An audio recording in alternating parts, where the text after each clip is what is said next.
pensar um pouco juntamente com os irmãos, de meditarmos um pouco na palavra do Senhor, a respeito de algumas características da vida cristã.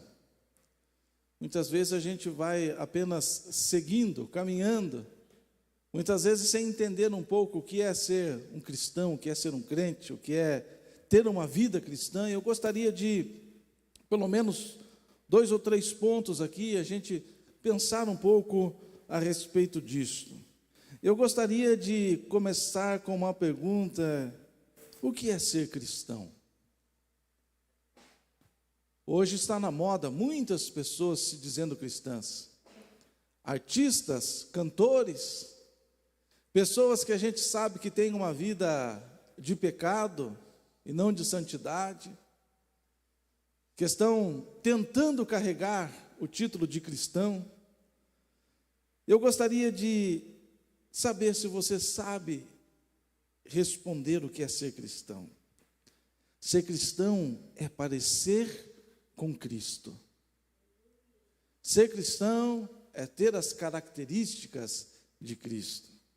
É interessante que em Atos dos Apóstolos, no capítulo 11, versículo 25, diz assim que depois Barnabé foi a Tarso à procura de Saulo, e quando o encontrou, levou-o para Antioquia, e durante 1 ano inteiro se reuniram naquela igreja e ensinaram numerosa multidão.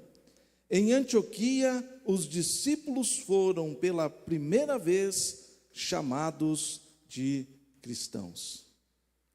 Então, até este tempo, após a conversão de Saulo a caminho de Damasco, e agora ele estava retirado, afastado ali de Jerusalém, e Barnabé, depois de todo aquele movimento de perseguição, em que o povo foi espalhado para Samaria, para a Judéia e para outras cidades, Barnabé foi atrás de Paulo. E o que me chama a atenção neste versículo é que bastou apenas 1 ano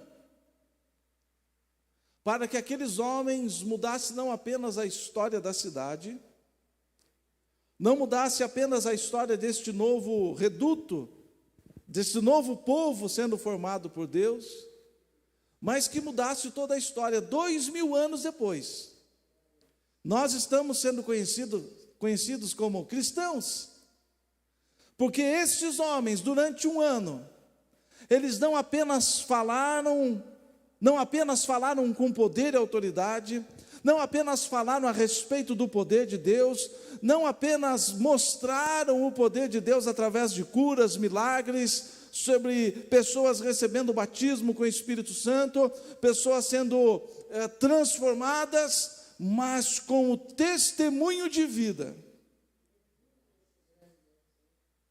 com a maneira de viver e de se comportar naquela sociedade, naquela cidade. As pessoas começaram a olhar e falar: esses aí parecem com Cristo, vamos chamar de cristão. Eu não sei se fizeram de maneira provocativa, eu não sei se fizeram para zombar, mas pegou o nome, e aqui estamos sendo chamados de cristãos. Paulo, logo no seu 1º ano de ministério, junto com Barnabé, eram tão parecidos com Cristo, que levaram aquela multidão a chamar os discípulos de cristãos. É por isso também que o apóstolo Paulo diz, lá em 1 Coríntios 11:1, sede meus imitadores como eu sou de Cristo. Então, quando nós começamos a raciocinar, a pensar a respeito do que é a vida cristã, do que é ser cristão, nós já podemos então ter esta base. Aonde começou esse termo? Como é que começou? Com quem começou? O que estava circundando o que estava acontecendo ao redor daqueles apóstolos, daqueles homens de Deus, e como Paulo chegou até o ponto de dizer: se vocês quiserem ser igual a Cristo, é só me imitar que vai dar quase na mesma. Sede meus imitadores. Será que eu e você hoje podemos chegar diante de qualquer pessoa da cidade, qualquer pessoa da sociedade e dizer: sede imitador de Cristo como eu também sou? Quer dizer, pode me imitar que você estará imitando a Cristo. Esta é a pergunta. Ser cristão, o Vitor vai entender bem dessa aqui, né? Ser cristão é ser uma cópia autêntica de Cristo. Não é uma cópia barata, não é uma cópia qualquer. Como diz o ditado, não é uma cópia mequetrefe, tem que ser uma cópia autêntica, verdadeira, genuína de Cristo. Então, ser cristão é ser parecido com Cristo, é ter as características de Cristo, é andar como Cristo, é falar como Cristo, é pensar como Cristo. A primeira característica que eu quero abordar aqui nesta noite é a obediência a Deus. A vida cristã é uma vida de obediência a Deus. Hoje nós estamos passando por um momento, é lógico que cada época tem as suas características de apostasia. É lógico que cada época o inimigo usa de artimanhas, de artifícios diferentes para que possa enganar. A Bíblia diz que, se possível, ele enganaria até mesmo os escolhidos, os eleitos. É a palavra do Senhor. Então nós precisamos entender que o que está na moda hoje em dia é a hipergraça. O que está na moda agora é apenas falar do amor de Deus.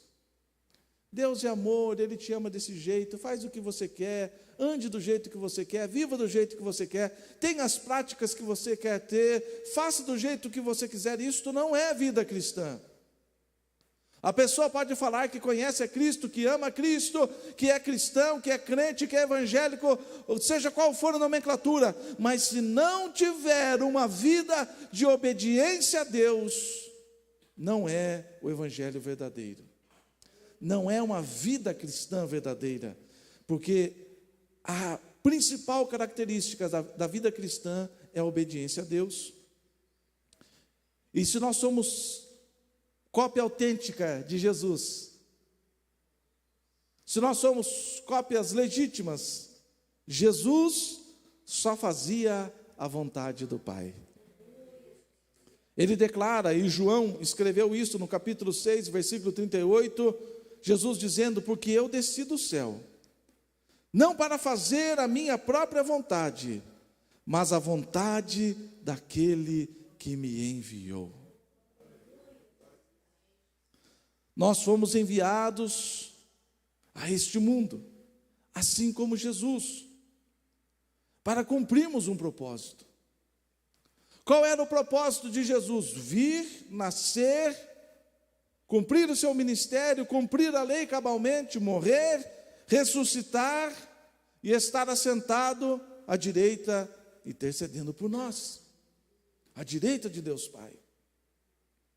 E nós também nascemos com um propósito, nós também nascemos com uma missão. E a principal característica do cumprimento desta missão é a nossa submissão ou a nossa obediência a Deus. Se nós queremos ser, ou se somos verdadeiramente cópias de Cristo, nós temos que obedecer ao Deus Pai, como Jesus obedecia. Paulo, escrevendo aos Efésios, capítulo 2, versículo 10, ele diz assim: porque somos criação de Deus, realizada em Cristo Jesus, para fazermos boas obras, as quais Deus preparou de antemão, para que nós as praticássemos. Aleluia! Veja que coisa extraordinária Paulo está revelando ao nosso entendimento. Que sabedoria Paulo está nos trazendo. Porque nós somos criação de Deus, realizadas em Cristo Jesus, para fazermos boas obras. Qual é a diferença da obra boa e da obra má? Murilo pregou ontem aqui. dizendo que as obras do diabo é roubar, matar e destruir. E as obras de Deus é trazer esperança, é trazer vida, é trazer salvação, é trazer luz, é trazer restauração, é trazer saúde, é trazer paz, é trazer esperança. Oh, aleluia! Então, para que é que nós somos criados? Para fazermos boas obras. E como é que nós iremos fazer as boas obras? Obedecendo àquele que nos enviou. O script de Deus é perfeito. O esboço de Deus é perfeito. Ele traçou, veja como Deus é poderoso, Ele traçou uma história para o universo, Ele traçou uma história para esta terra, Ele traçou uma história para a humanidade, Ele traçou uma história para a igreja, e Ele traçou uma história individual para cada um de nós. Então nós temos histórias particulares, nós temos que seguir obras individuais e obras coletivas. E nós somos incumbidos. Quem preparou estas obras? O próprio Deus preparou. Nós somos privilegiados ou não?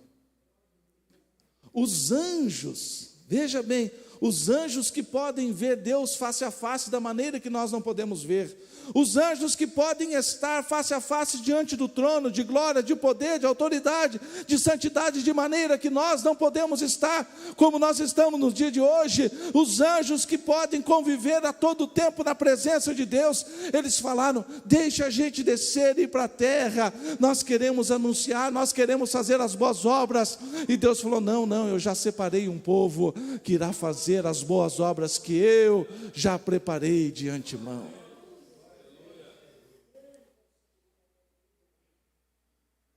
O nosso entusiasmo, quem sabe se entrasse aqui um empresário muito rico e dizendo: olha, eu tenho 5 vagas de emprego, e não vai precisar currículo, não vai precisar entrevista, não vai precisar exame de saúde, eu tenho 5 vagas e o salário é R$100.000, quem quer trabalhar nesse emprego? Eu ia ser o primeiro a levantar a mão, né? Opa, estou lá, 100 mil por mês. Trabalhar numa empresa boa, com salário bom, tendo garantias. Colocar a mão na fortuna de alguma pessoa no sentido de poder gerir, de administrar, de trabalhar com algo grandioso. Agora nós temos que entender que o próprio Deus estabeleceu obras muito mais extraordinárias para a nossa vida. O texto está dizendo, Paulo está dizendo: vocês precisam fazer obras que o próprio Deus preparou para vocês, para que nós a praticássemos. Então você não escolhe o propósito, você descobre isso. Eu tenho falado constantemente aqui. Eu não escolhi ser pregador. O Mateus não escolheu ser músico. Não tem como, irmãos, a gente que mexe com isso não adianta. A pessoa que não nasceu para pregar não vai pregar. A pessoa que não nasceu para cantar pode estudar o resto da vida, não vai cantar. A pessoa que não nasceu para tocar pode estudar o resto da vida, nunca vai tocar de maneira eficiente e efetiva. Então nós não podemos escolher o nosso propósito, nós não podemos escolher: não, eu quero essa obra aqui. Deus não, Deus é que escolhe. Deus fala assim: você nasceu para isso. Lembra que eu citei há pouco o Salmo 139:16, Deus escreveu no seu livro todos os nossos dias e determinou cada um deles. Que projeto extraordinário, que projeto maravilhoso. Nós nascemos para cumprir um propósito, e sendo assim, nós precisamos andar em obediência. O cristão, ele tem 2 opções: aquele que é chamado, escolhido por Deus, aquele que recebeu Cristo como Salvador, ele tem 2 opções para caminhar: em obediência ou em desobediência. Tem muito crente andando em desobediência, dizendo: não, eu faço do meu jeito, eu ando do meu jeito, eu acho que é assim, eu acho que é daquele outro jeito. Ou nós podemos ser igual a Cristo: eu não vim para fazer a minha vontade, eu vim para fazer a vontade do Pai. E é interessante que Jesus, quando ele começa a sentir a agonia da morte, quando ele começa a sentir o peso do nosso pecado sobre si, quando ele começa a beber daquele cálice tão amargo que ninguém suportaria a não ser o nosso Jesus, ele sobe ao monte, ele se retira, ele se isola, e ele vai à presença de Deus Pai e diz: Pai, se possível, passa de mim este cálice. Se possível, deixa com que eu não cumpra esta obra, porque a coisa já começou a apertar. E o sofrimento, a agonia era tanta que o seu suor começou a se tornar em gotas de sangue. Mas lembre-se, ele era obediente. Ele fala: contudo, Pai, não seja como eu quero. Não seja conforme a oração que eu estou fazendo agora. Não seja conforme o pedido que eu acabei de fazer. Eu quero que a tua vontade se estabeleça na minha vida, porque é para isto que eu vim a este mundo. Aleluia! E se nós quisermos ser cópias autênticas de Cristo, nós devemos olhar para os nossos problemas, para as nossas adversidades, para as portas que se abrem, que se fecham na nossa vida, e dizer: Deus, eu quero fazer a tua vontade. Segunda característica da vida cristã é ter a mente de Cristo.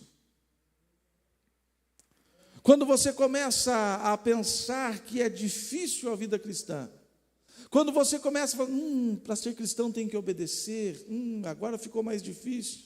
Daí vem a palavra de Deus e diz assim: tenha a mente de Cristo. E você acha que era difícil Jesus obedecer ao Pai? Você acha que era um fardo pesado Jesus obedecer ao Pai? Não. Ele fazia com alegria.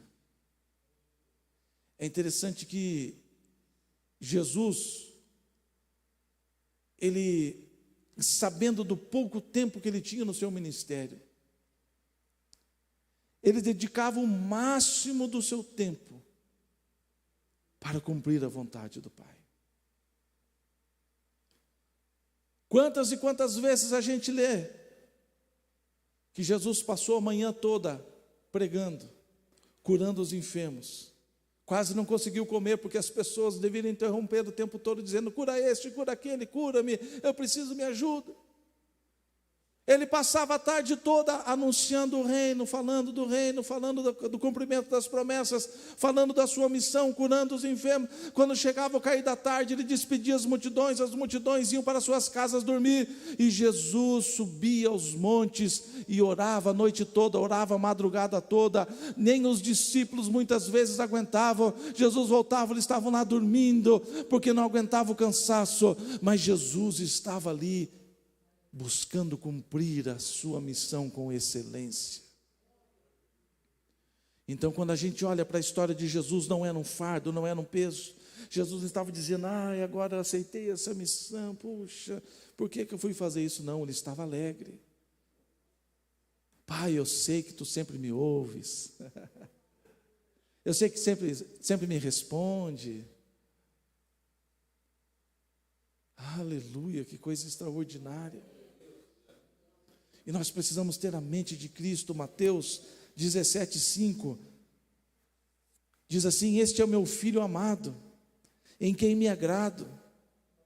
Essa passagem é quando Jesus foi para orar e levou Pedro, Tiago e João, e eles estavam orando, de repente eles olharam para Jesus, e o rosto de Jesus estava mais brilhante do que o sol. As vestes de Jesus estavam brancas, resplandecentes.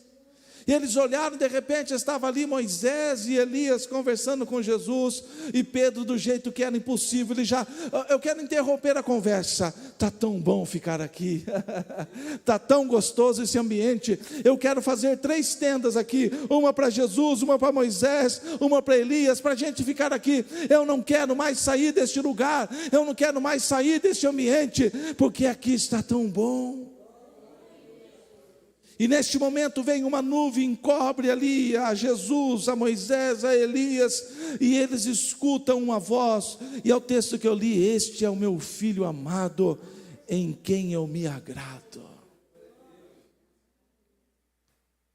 Será que se Jesus fosse um filho rebelde, Deus diria: este é o meu filho amado? Poderia dizer, mas quem sabe não diria: este filho em quem me compraz, ou que me dá muita alegria.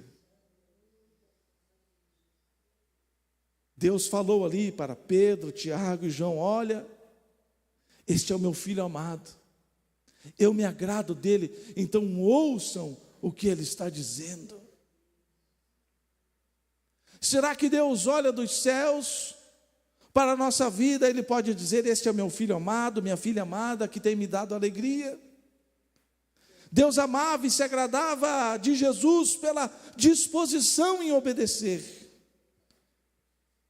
Então, se nós tivermos a mente de Cristo, teremos a mesma disposição e prazer em obedecer a Deus. Como é que alguém que tem a mente de Cristo não gosta de fazer as obras de Cristo, de Deus? Quem é que tem a mente de Deus e não quer obedecer às regras, às leis de Deus?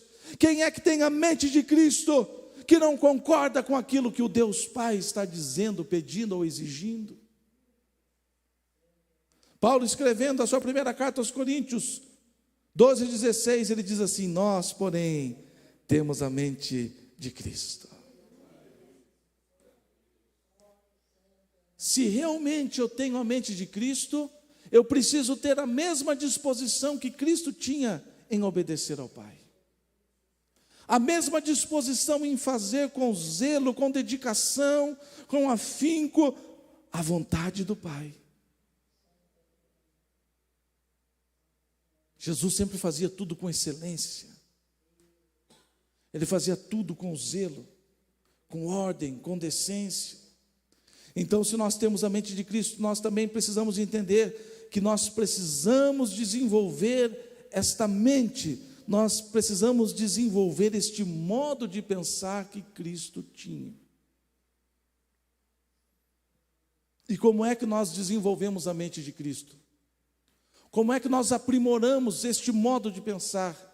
Porque lembre-se, nós somos gerados em pecado, nascidos em pecado, embora a gente tenha sido alcançado por Cristo, já tivemos o nosso espírito regenerado, já tivemos o nosso nome escrito no livro da vida, nós já pudemos nascer de novo e o velho homem ficou para trás, mas lembre-se, nós precisamos desenvolver aquilo que ficou um tempo abandonado, parado. Assim como aqueles competidores de musculação, que vão fazer essas competições para mostrar quem tem mais músculo. Eles exercitam todos os dias, comem a comida específica para aquilo, e exercitam os seus músculos 8, 10 horas por dia, para poder chegar em um nível excelente. Assim nós também precisamos desenvolver a nossa mente. Será que a nossa mente está mirrada? Será que a nossa mente está raquítica? Será que a nossa mente está atrofiada? Ou será que a nossa mente está fraca? Ou será que a nossa mente está começando a passar por um processo? Nós precisamos aprimorar a mente de Cristo em nós. Como é que eu vou aprender a pensar como Cristo pensava? Tem que ler a Bíblia. Tem que estudar a Bíblia. Deus não vai descer dos céus em uma luz, ou enviar um anjo de luz, ou enviar um serafim, um querubim, para falar assim: meu filho, agora eu vou tocar na tua mente, para você saber exatamente como Jesus pensava. Não, Ele deixou a sua palavra. Então nós temos que ler Mateus, Marcos, Lucas, João, nós temos que ler as cartas paulinas, as epístolas gerais, nós temos que ler a palavra do Senhor, meditar, comer esta palavra dia e noite. A palavra do Senhor diz: não aparte da tua boca, da tua mente este livro, mas medita dia e noite. Oh, aleluia! E segundo ponto, oração. O que Jesus fazia o dia inteiro? Falava do Pai. Falava da obra do Pai, falava das leis, aleluia, falava do novo mandamento que ele estava trazendo. Era 24 horas por dia. Se Jesus estivesse falando, ele estava falando do Pai. E quando ele não estava falando do Pai, ele estava falando com o Pai. Como é que nós desenvolvemos a nossa mente? Lendo a palavra, estudando a palavra, nos aprofundando na palavra e tendo uma vida de oração, uma vida de comunhão com Deus, para que a gente possa alcançar. Terceiro e último ponto, ou terceira e última característica da vida cristã, é conhecer e usar a graça. Conhecer e usar a graça. Quando você começa a pensar: puxa, é difícil obedecer a Deus, aprimorar a mente de Cristo em mim, vem Deus e nos ensina a respeito da sua preciosa graça que Ele tem dispensado sobre as nossas vidas.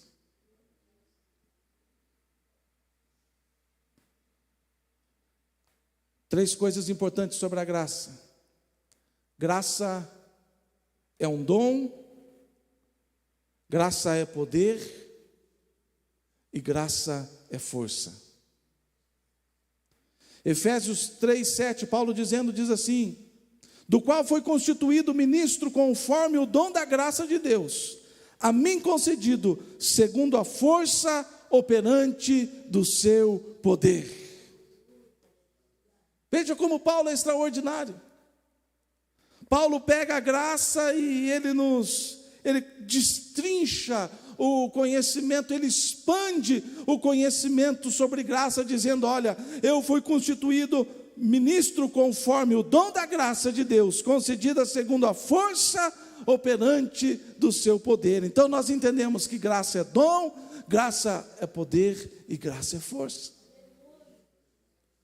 Por isso, irmãos, nós temos que ser alegres,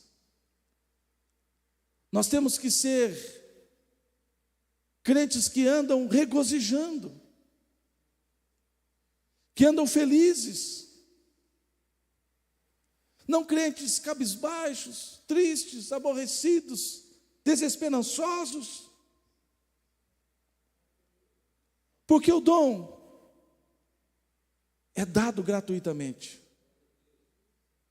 Deus dá o seu dom a quem Ele bem quer, porque dom é um presente. Eu não escolho receber um presente, e presente não é algo merecido. Dom não é um salário, dom não é uma recompensa. A Bíblia diz que aquele que trabalha, vai lá, ele tem o direito a receber o seu salário, mas dom é um presente. Nós não merecemos, nós não pedimos, alguém vem e nos dá gratuitamente, sem contrapartida. Então graça é um dom, e nós deveríamos estar saltando na presença de Deus todos os dias, porque nós éramos pobres, miseráveis, pecadores, condenados ao inferno, debaixo da ira de Deus, mas Ele olhou a mim, a você e falou assim: eu vou conceder a este, eu vou conceder a esta, oh aleluia, o dom da graça, e através deste dom maravilhoso, nós teremos força e poder para ter a mente de Cristo, e para obedecer ao Pai, e caminharmos na vida cristã. Sua segunda carta, Paulo escrevendo, na sua segunda carta, escrevendo a Timóteo 2:1, ele diz assim: quanto a você, meu filho, fortifique-se na graça que há em Cristo Jesus. Crente fraco não consegue obedecer a Deus. Crente fraco não tem condição de obedecer a Deus. Crente fraco não quer obedecer a Deus. Mas não existe desculpa, porque Deus nos deu um dom maravilhoso chamado graça. E Paulo está dizendo: meu filho Timóteo, Fortifique-se na graça que há em Cristo Jesus. Então, obedecer a Deus não é algo penoso a nós. Obedecer a Deus não depende das circunstâncias. Obedecer a Deus não depende da nossa força. Obedecer a Deus não depende de qual momento nós estamos enfrentando, porque obedecer a Deus depende da graça de Deus operando em nós. Fortifique-se. Paulo escrevendo sua segunda carta aos Coríntios 12:9, então ele me disse, Paulo falando com Deus, está difícil a coisa, faz alguma coisa por mim. E Deus disse a Paulo, a minha graça é o que basta para você, porque o meu poder se aperfeiçoa na fraqueza. Então veja bem, 2 textos. Paulo está dizendo para Timóteo, Timóteo, se você se sentir fraco, fortifique-se na graça. Porque ele havia ouvido do próprio Deus dizendo, Paulo, se você está se sentindo fraco, a minha graça te basta, porque o meu poder, a graça, poder, força, aleluia, é aperfeiçoado na fraqueza. Agora vem uma coisa interessante e preocupante, porque o crente, ele é indesculpável diante de Deus. O crente é indesculpável, porque Deus deu graça, que é força e poder em todo o tempo na nossa vida. Então o crente não tem desculpa diante de Deus para ser desobediente. Não há desculpa por não desenvolver a mente de Cristo. Não há desculpa por não ser uma cópia autêntica de Cristo.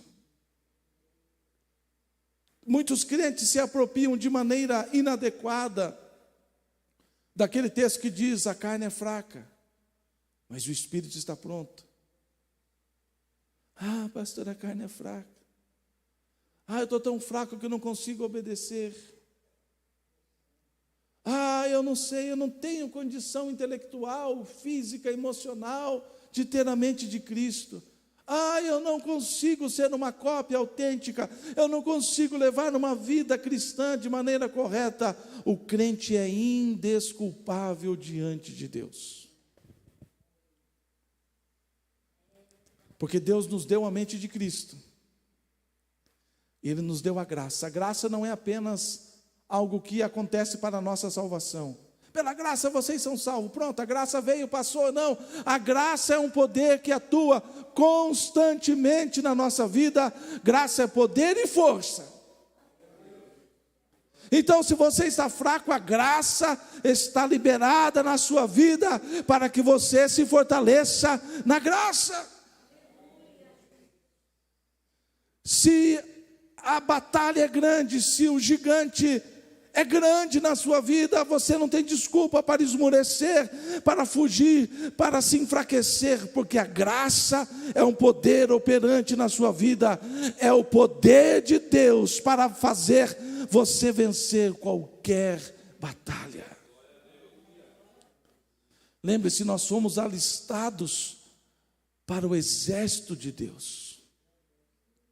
E a gente canta que o nosso general é Cristo, que Ele nunca perdeu uma batalha. A gente canta que se o mar não se abrir, a gente passa por cima, vai andando.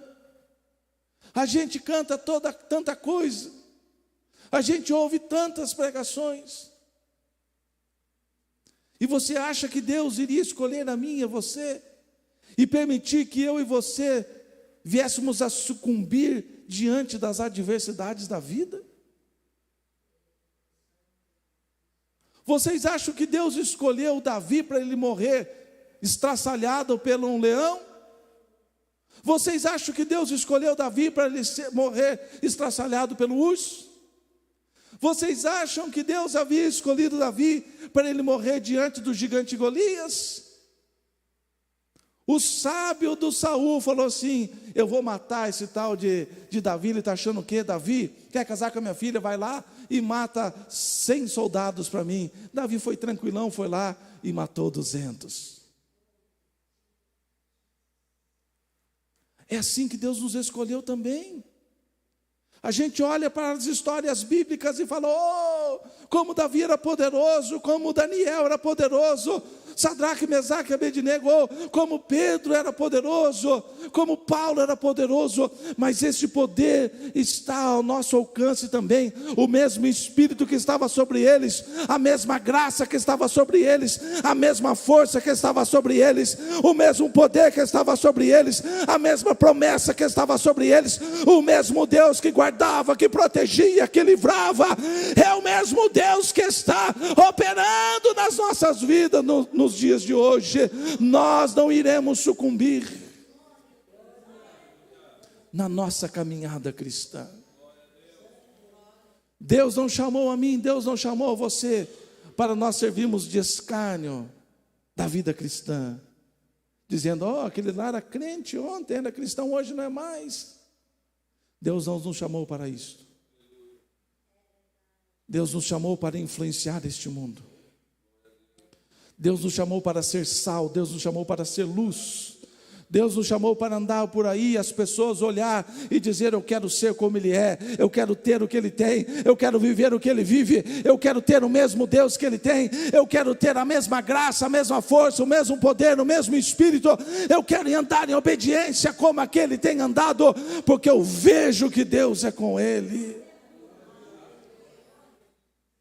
A vida cristã é para ser seguida e para servir de exemplo, para que outros também desejem estar na vida cristã. Vamos ficar em pé neste momento. As características da vida cristã são ter a mente de Cristo, andar em obediência e usar todos os recursos disponíveis da graça em nosso benefício. Lembre-se, diante de Deus não existe nenhum crente que poderá pensar numa desculpa muito boa. Ah, Deus, eu não fiz por isto. Ah, Deus, eu não conquistei por aquilo. Diante de Deus, se nós não fizermos, todos somos indesculpáveis. Porque nós temos a mente de Cristo. Nós temos o Espírito Santo de Deus. Nós temos a graça. E nós poderíamos, eu falei que não dava tempo de falar tudo aqui, mas nós poderíamos começar a elencar. Nós temos a misericórdia, nós temos o favor, nós temos a benignidade, temos tantas outras coisas de Deus atuando sobre a nossa vida. Não há como errarmos, não há como fracassarmos, não há como abandonarmos a vida cristã, não há como nos tornarmos escárnios para a vida cristã, porque tudo que nós precisamos, Deus já colocou em nós. Deus nunca começa uma história sem antes colocar tudo que é necessário para ser cumprido. Deus nunca chama ninguém para depois colocar os recursos. É lógico que a gente precisamos nos aprimorar, como eu falei, aprimorar na mente de Cristo, mas Ele já nos deu a mente de Cristo, só falta aprimorar. Ele já nos deu o Espírito Santo, falta a gente permitir e deixar que o Espírito Santo complete a boa obra em nós, para que a gente possa chegar à estatura de varão perfeito. E a Bíblia diz que aquele que começou a boa obra em nós é poderoso para completar.